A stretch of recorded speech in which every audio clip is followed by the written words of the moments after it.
Bantay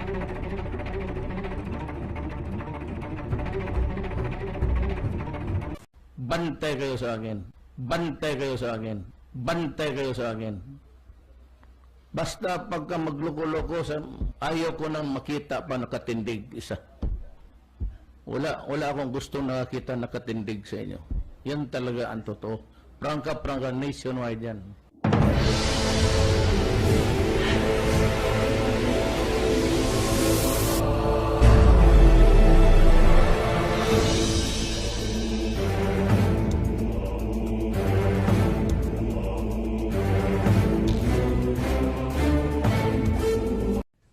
This is all the fault of President Gloria Macapagal Arroyo when she appointed me as chair of the Commission on Human Rights, where I learned the value of human life and human dignity regardless of one's station in life.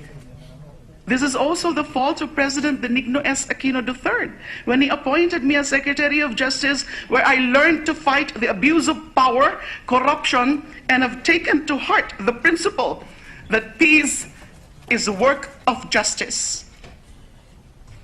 Ang kapayapaan ay bunga ng hustisya. Walang kapayapaan kung walang hustisya. Pasensya na po ang ating mga kababayan kung natuto ako sa CHR at sa DOJ na pahalagaan ang buhay ng bawat tao, ang karapatan na magkaroon ng paglilitis bago patawan ng karampatang kaparusahan, at ang seguridad ng lahat na maging tahimik sa loob ng kanilang tahanan. Gaano man po kaliit ang dampa, ang bawat tahanan ay palasyo ng namamahay doon.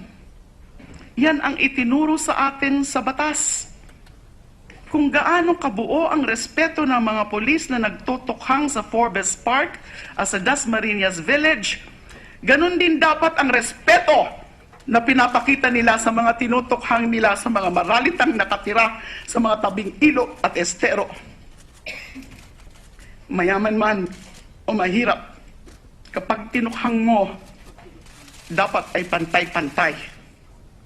Huwag yung mga berdugong pulis ang ipapadala sa mga dampa sa estero at mga pulis na parang sumasali sa modeling contest ang ipapadala sa Forbes Park.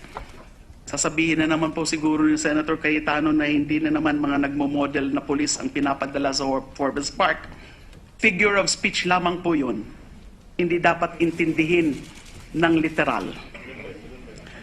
I became CHR chair and DOJ secretary not because I sought those positions to which I was appointed. One can say that all these were all accidents of history. It is only this position that I hold now that I chose to work hard for, to get by tirelessly campaigning and eventually being elected by more than 14 million Filipino voters. Kaya mahalaga po sa akin ang posisyon na ito dahil katulad ninyo po, mga minamahal kong kapwa ko senador, pinagsikapan at pinaghirapan ko itong ipagkatiwala sa akin ng mga botanteng Pilipino. Ginagampanan ko lamang ang aking tungkulin bilang isang kandidato na humarap sa mga tao na may plataporma ng karapatang pantao at hustisya dahil minarapat nila na iboto ako sa pag-asang ang programang yon ang aking dadalhin dito sa Senado. Ito po ang programang dala ko ngayon, mga mahal kong kababayan na bumoto sa akin. Ninais ninyo na ito ang programang dalhin ko. Kung sa pagnanais kong isulong ang programang ito ay tatanggalin ako sa pagkapinuno ng Komite ng Hustisya at Karapatang Pantao, ay parang hinubad na rin nila sa akin ang mahalagang bahagi ng mandatong ito.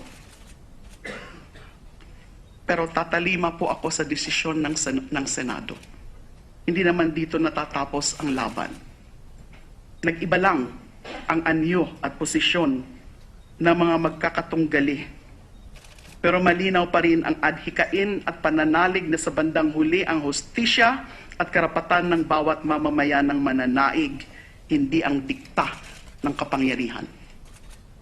Sa Roma, noong unang panahon, pinagdiriwang ang mga general na matagumpay na sumakop ng mga ibang bayan sa pamamagitan ng isang parada kung saan nakasakay ang general sa isang karyote na hila ng 40 kabayo habang papasok sa siyudad ng Roma. Sa likod niya ay isang alipin na may hawak na ginintuang koronang laurel sa itaas ng ulo ng general. Sa kahabaan ng prosesyon, walang ibang ginawa ang alipin kung hindi bumulong sa tenga ng general ng mga katagang respice poste hominem te memento. Tumingin ka sa likod mo at huwag kalimutan na ikaw ay isa lamang tao.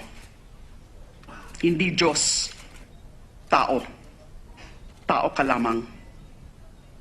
Mr. President, my fellow senators, on the eve of the 44th anniversary of the declaration of martial law, we must remember that all power, no matter how seemingly absolute, is fleeting. What is permanent is truth and justice. Ang lahat ng kapangyarihan, gaano man kalawak ang nasasakupan, ay naglalaho rin sa panahon. Ang tanging nagtatagal sa habang panahon ay katotohanan at katarungan. Yan po ang sumpa ng mga may hawak sa kapangyarihan katulad natin. Maglalaho din yan sa daloy ng panahon. Pero ang katotohanan at katarungan ang mananatili. Katulad po ng sinapit ng Rehimeng Marcos noong 1986, ang lahat ng diktadura ay may hangganan din. Marahil hindi ngayon, pero ang panahon ng lahat ng may kapangyarihan ay may hangganan. Marami po sa atin ang pamilyar sa kwento na ito ng Roma tungkol sa alipin na nasa likod ng matagumpay na general na mananakop.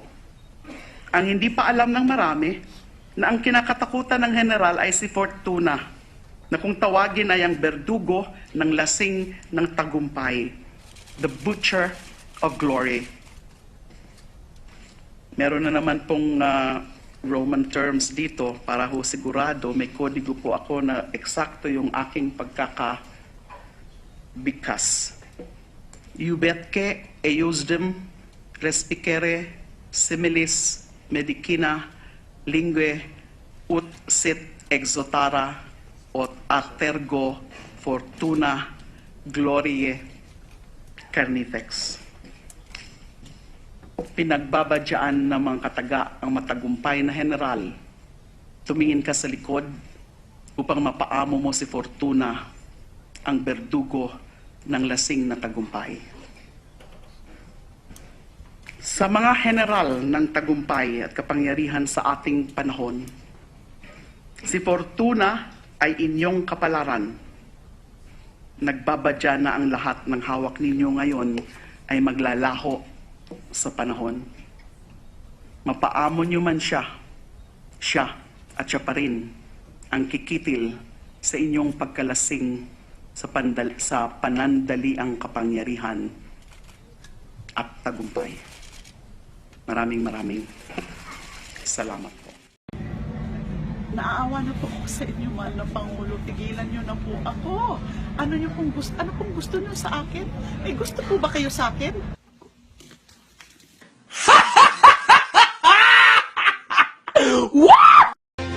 In the news tonight, President Rodrigo Duterte says there is enough evidence to send Senator Leila de Lima to jail over her alleged involvement in narco-politics in the country. The president made the statement in a speech during the oath-taking of officers of the Malacanang Press Corps.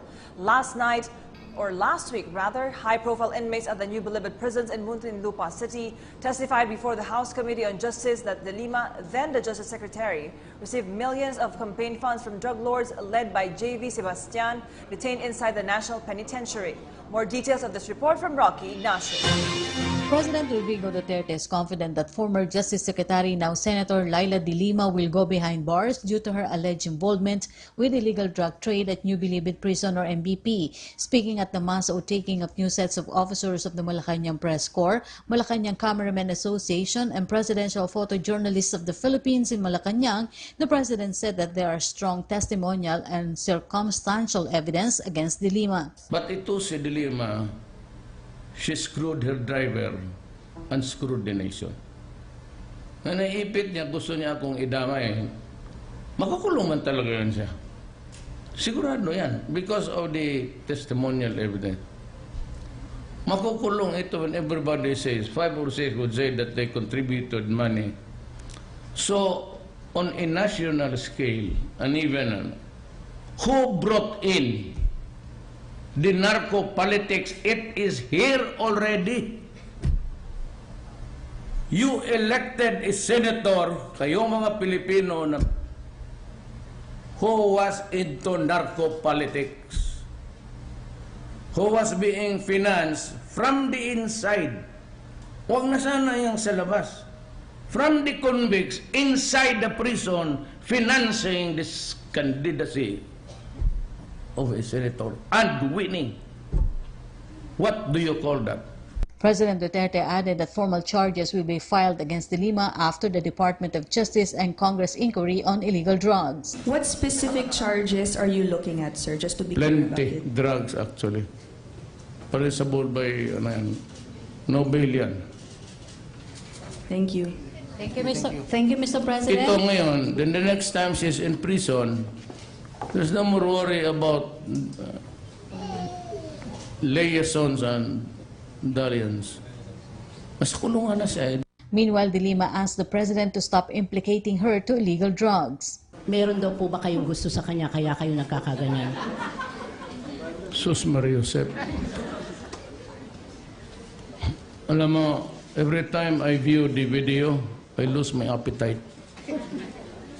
Wala ang gana ko sa kanya. She's the one who would be worried. Those are serious charges. She should not adopt a nonchalant attitude about all of these things. Kasi I said she opened the portals of narco politics to take hold in the national level. The president reiterated that De Lima allegedly compromises the country's peace and order due to drugs. She was the one who started it. We are all spectators of our national life, where it was evolving in the days that passed. When did I ever? Siya yun, di ba? Why? Because lumaki ang ulo niya. When she was chairman of the human rights, may nagsabi siguro sa pinangulo niya, pwede ka maging presidente o senador. But alam mo, the ambition was good, but her sexuality pulled her down. Nung paglabas ng video, she's finished. For PTV News, Rocky Ignacio.